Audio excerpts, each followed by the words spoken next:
Salam profit, selamat datang di channel YouTube Sadar Saham, channel yang membahas tentang investasi saham, analisa saham, dan keuangan.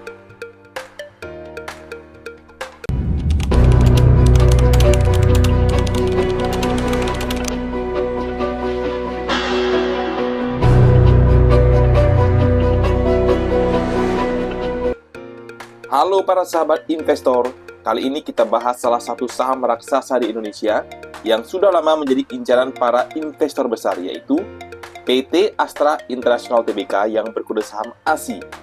Saham sejuta umat, tapi masih banyak yang belum paham potensi besarnya ke depan. Jadi, bahas saham ASI yuk, dan bagaimana prospeknya ke depan.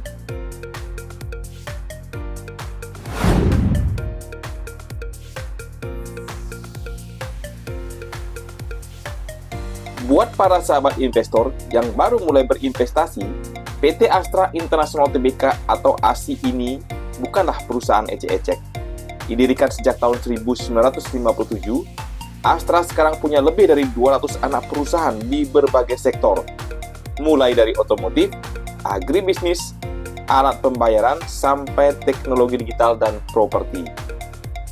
Beberapa brand yang dipegang Astra diantaranya Toyota, Daihatsu, Honda melalui anak usahanya, United Tractor, FIF Group, Astra Credit Companies, Astra Agro Lestari, dan Gotoh juga menjadi portofolio mereka.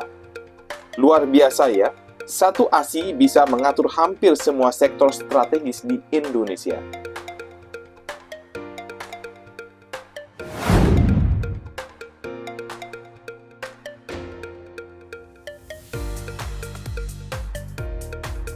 Sekarang, kita beralih ke kinerja ASI berdasarkan dari data resmi Bursa Efek Indonesia.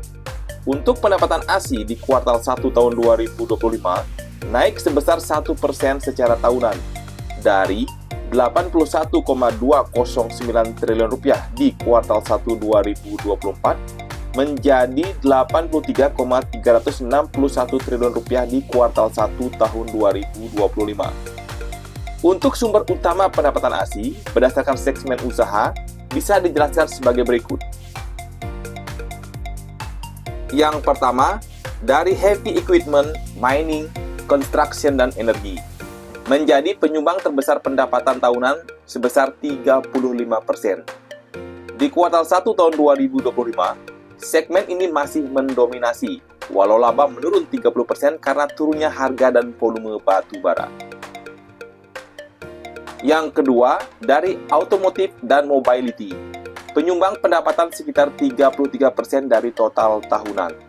Kontribusi laba segmen ini turun 4% di kuartal 1 tahun 2025 menjadi 2,73 triliun rupiah akibat penurunan penjualan mobil dan motor di pasar nasional. Yang ketiga, dari financial services, menyumbang sekitar 10% dari total pendapatan. Di kuartal 1 tahun 2025, laba naik 3% menjadi 2,14 triliun rupiah, didorong oleh pembiayaan konsumen yang berupa kredit mobil, kredit motor, HE, dan asuransi. Yang keempat, dari agribisnis, berkontribusi 7% dari pendapatan total tahunan. Labanya naik 20% menjadi 221 miliar rupiah, seiring naiknya harga dan volume CPO. Yang kelima, dari infrastruktur. Laba kuartal 1 tahun 2025 meningkat 54% menjadi 260 miliar rupiah, didorong oleh peningkatan lalu lintas tol dan tarif. Kemudian yang keenam, dari information technology. Laba tumbuh 64% menjadi 36 miliar rupiah, terutama dari Astragrafia. Dan yang terakhir, dari properti. Laba segmen properti naik 4% menjadi 47 miliar rupiah. Sedangkan laba bersih ASI yang dapat diatribusikan ke entitas induknya secara tahunan turun 7% dari 7,464 triliun rupiah di kuartal 1 tahun 2024 menjadi 6,932 triliun rupiah di kuartal 1 tahun 2025.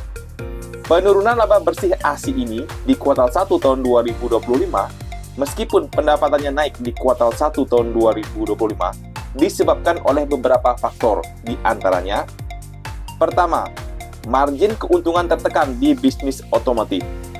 Kedua, penurunan laba di sektor alat berat dan tambang. Ketiga, penurunan kontribusi dari anak usaha keuangan. Kemudian yang keempat, kenaikan beban usaha dan administrasi. Dan yang terakhir yang kelima, tidak ada pendapatan non-rutin atau one-off.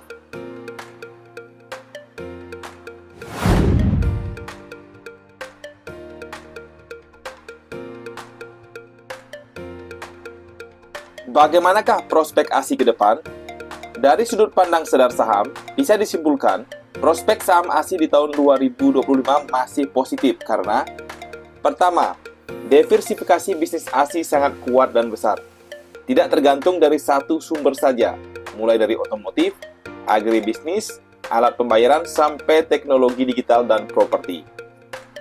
Yang kedua, cadangan kas ASI sangat besar, mencapai 56 triliun rupiah di kuartal 1 tahun 2025.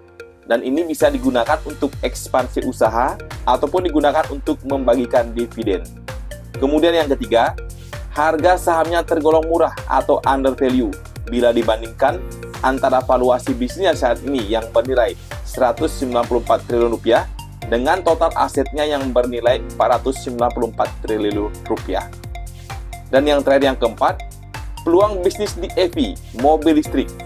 Karena Astra sudah membangun ekosistemnya dengan bekerja sama BYD dan investasi di charging station. Akan tetapi, ASI juga memiliki beberapa tantangan yang harus dihadapi, yaitu yang pertama, industri otomotif bisa mengalami penurunan bila daya beli dari masyarakat juga turun. Yang kedua, harga komoditas bisa fluktuatif dan mempengaruhi laba bersih dari industri tambang dan agribisnis. Tapi, dengan manajemen solid dan jejak rekamnya yang panjang, ASI dinilai mampu adaptif dan terus akan tumbuh.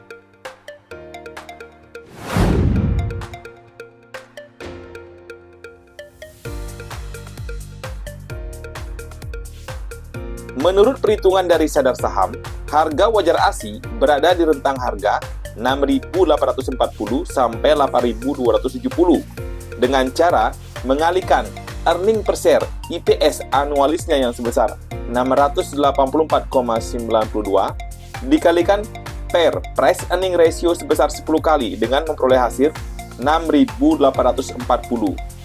Harga ini sudah saya bulatkan.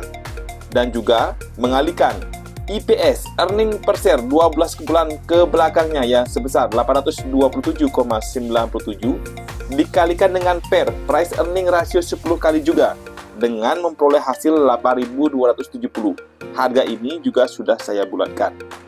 Jadi, menurut perhitungan dari Sedar Saham, harga saham ASI saat ini masih layak dibeli.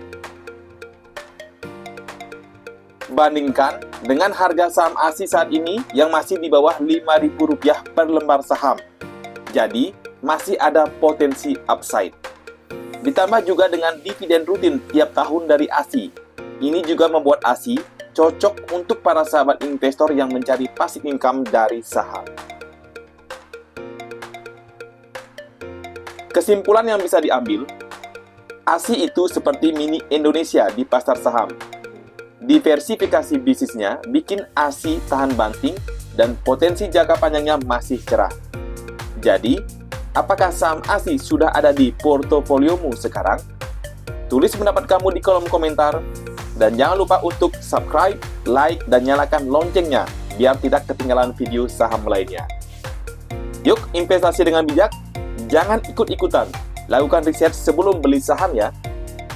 Sampai jumpa.